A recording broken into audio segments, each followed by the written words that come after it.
Hey there. So before we start, I'd like to give a special shout out to the people that leave these wonderful comments that are motivating me to keep going forward here. You guys are the special ones that honestly should be taking the short bus to school. Send regards to your moms for me. Today we have a little bit of a hot idea, less of a trick, more of an idea. This actually killed me when I was younger. Somebody showed this to me, and I had absolutely no idea how it worked because it was two of them. They got together, they conspired, they said, hey, we're going to show Piggy a trick, and Piggy's going to essentially die after we show him this. They showed it to me several times, and I could not figure it out for the life of me.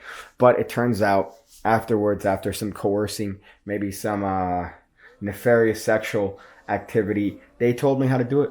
They told me how to do it, and today I'm going to show you guys how to do it so you could hopefully get a hand job too.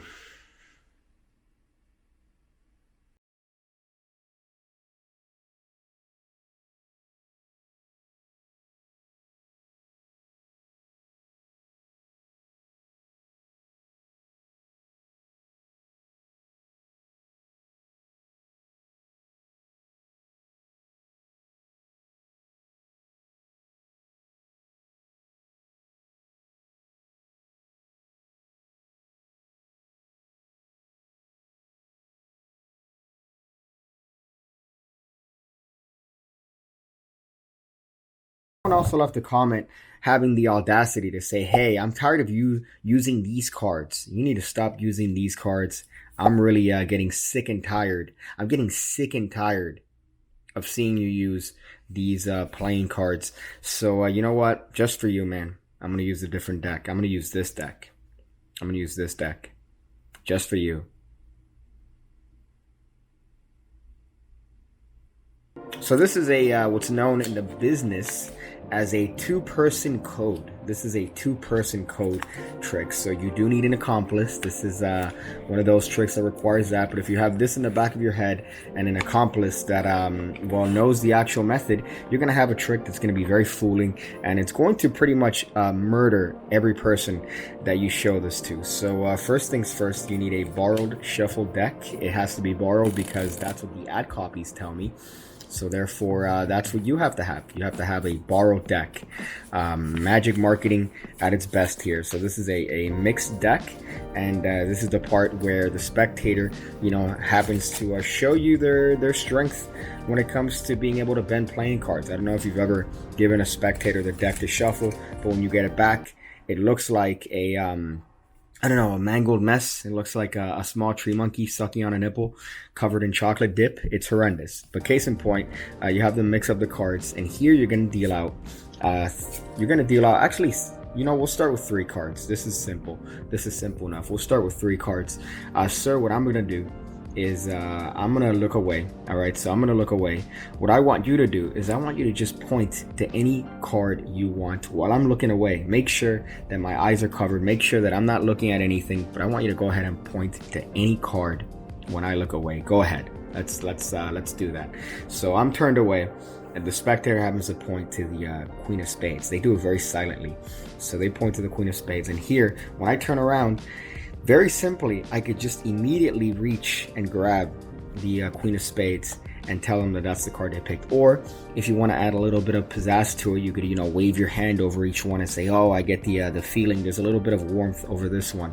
I feel like there's a little bit excess warmth over this one. And of course, you would be right. So you offer up the ante. You offer to up the ante. So the spectator mixes up the cards. They shuffle it. They mix it. They do as best they can. And here, instead of dealing 3 cards, well, you give them the option of 6 cards. So 6 cards. They have the option from a borrowed shuffle deck. You turn around. They point to any card they want. They point to absolutely any card they want. So let's say they happen to point to the Ace of Clubs. You turn around, and of course you could immediately grab the Ace of Clubs, and they, I think, suck you off at that point. They suck you off. I think that's what it says in the Magic Manual. At this point, you offer one more time. It could be the fact that the cards are special, or maybe they happen to be some sort of reflection on the back of the cards that lets me see it from 14 feet away, but that's fine. You offer to do the same thing one more time, but this time with the cards face down. So this time you have them just look at any card they want and then mix up the rest of the cards so that the cards aren't in any sort of particular order. And of course the spectator does that. When you turn around, guess what you do? You wave your hands, you wave your little dirty hands over the cards, and it turns out that the one card that they looked at is the same card that you turn over. Oh boy, what a feat of magic, a feat that is definitely something that's probably gonna get you a little bit of action, I guess. Usually I say that magic tricks don't get you action. This will probably get you some action.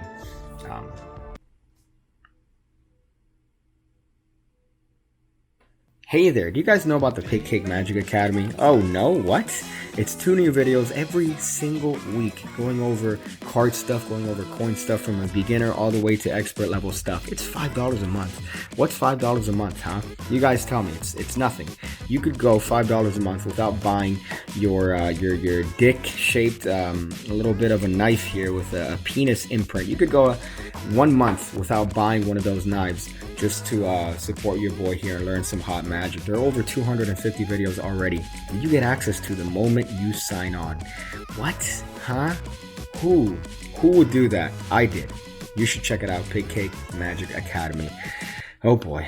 Oh boy. So this is a what's known as a 2-person code, again, as I mentioned in the introduction of this video. So that means that you're going to have a accomplice. So you're going to have somebody that cues you in on the actual methodology here. And the way that works is the person holding the deck is the one that cues the other person. So in this case, you could hand the deck to your accomplice, and you're going to have somebody else point at any card they want. And of course, based on the way they hold the deck, is going to tell you what card they picked. So this is going to be a very, very simple method, but this is what fried me in the sense that I had no idea what it was that they were coding to each other, because it was just silent. They didn't say anything to each other. The 2 people that showed me this, they were very, very silent, and they were very, very sneaky with the method. I didn't immediately notice that he was holding the deck in a different way each and every single time. So here is the progression of this.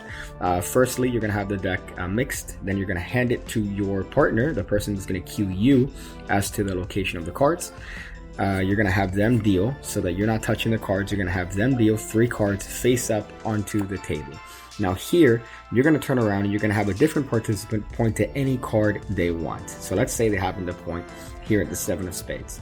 Well, 7 of spades would be in the 3rd position. So if you look at these cards from left to right, so all your partner has to do at this point is imagine the deck being divided into 3 parts. So imagine you have the leftmost part here, you have the middle over here, and then you have the extreme right over here. So these are both natural ways of holding a deck, all over here, but they indicate to you what position the spectators picked. So if the spectator picked the Jack of Spades here, the spectator will just put his thumb in the middle, but on the left edge of the deck, just holding the deck this way, a little bit of a higher mechanics grip, almost like you're about to deal. So that's a very natural position. If the spectator picked the 10 of clubs, again, very, very simply done.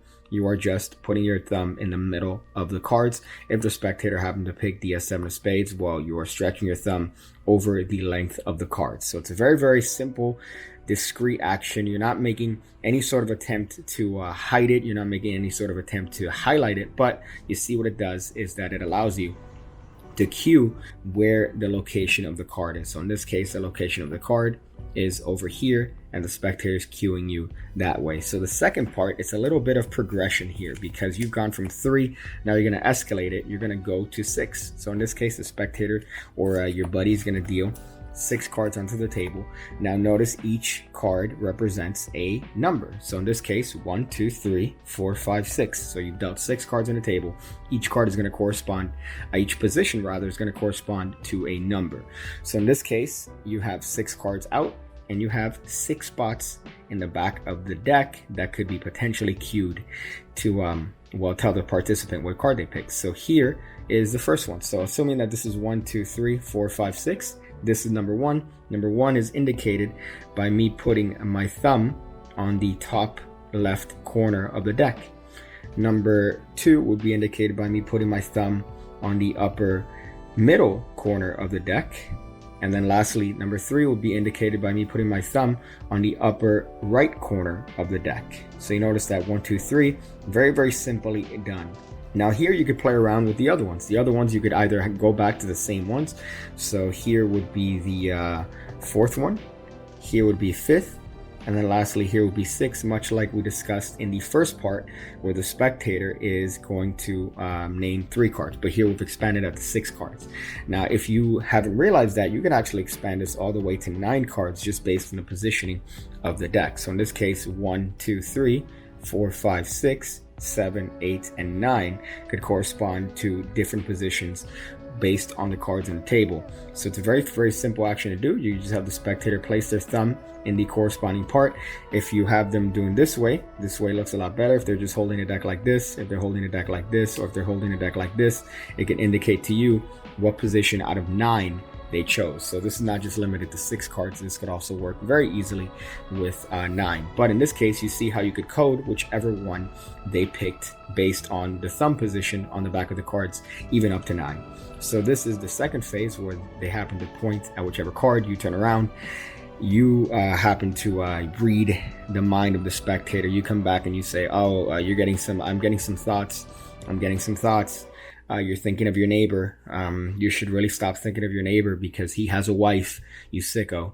But ultimately, you're able to figure out what card they picked. So the last phase is just to kind of absolve any notion of special cards or the idea that you're using any sort of odd method to ascertain the card. Maybe you peeked based on a reflection or whatever. But here, what you're doing, you're going to have your accomplice deal the card. So in this case, your accomplice is dealing 6 cards onto the table face down, and in this case they can look at any card they want. So let's say they happen to look at the Ace of Hearts. Now all your accomplice has to do is you're telling the spectator to mix up the cards to make sure that you don't know what the original position is, and you don't know based on maybe the card position change, so you know exactly where it is. But you're having the spectator swap around cards, and all your partner has to do is just make sure to keep track of what the spectator's card is. So if the spectator's card happened to start here and the participant swaps it over there, the spectator obviously doesn't know that your partner is cueing you, but your partner has to follow the location of this card. So that's the little work that your partner has to do. But ultimately, when you turn around, all your partner has to do is just cue you in and you're good to go. So cue you on the actual position of the card. In this case, is the upper left corner, and you would know immediately that the spectator picked this card. So it's a nice 3-step progression here. It doesn't stagnate. The original one that they did, they only ever did it with 6 cards, and the way they did it was in rows. So they did it like this. They would put 2 cards like this, 2 cards like this, and 2 cards like this, and they would show me, based on that, on the positioning of the cards, they would do it like that. So there were only 6, but of course I've increased it to 9, and also added a little bit of progression here rather than showing the same trick over and over again, where it ends in a nice little bit of a climax. You climax all over them. You sit there and have them have their hands bound, and you climax. Oh boy. That's the trick. That's the little bit of a 2-person code, a little bit of a hot, heated thing. If you have the opportunity to perform this, of course, you're definitely going to need a little bit of a partner. No way of doing this without a partner, unless you somehow, have some access to some Mark Zuckerberg level technology, right? Listening to everything we say. So that's the trick. I hope you guys enjoyed it. It's 2-person code. Do all the things that people do. I guess people do a lot of things when it comes to videos. I hope you guys do that. And you should spade your pets. You should spade your pets, even the male ones. You should find a way to spade them. I'm gonna go figure out different ways to use a bar of soap as an aphrodisiac.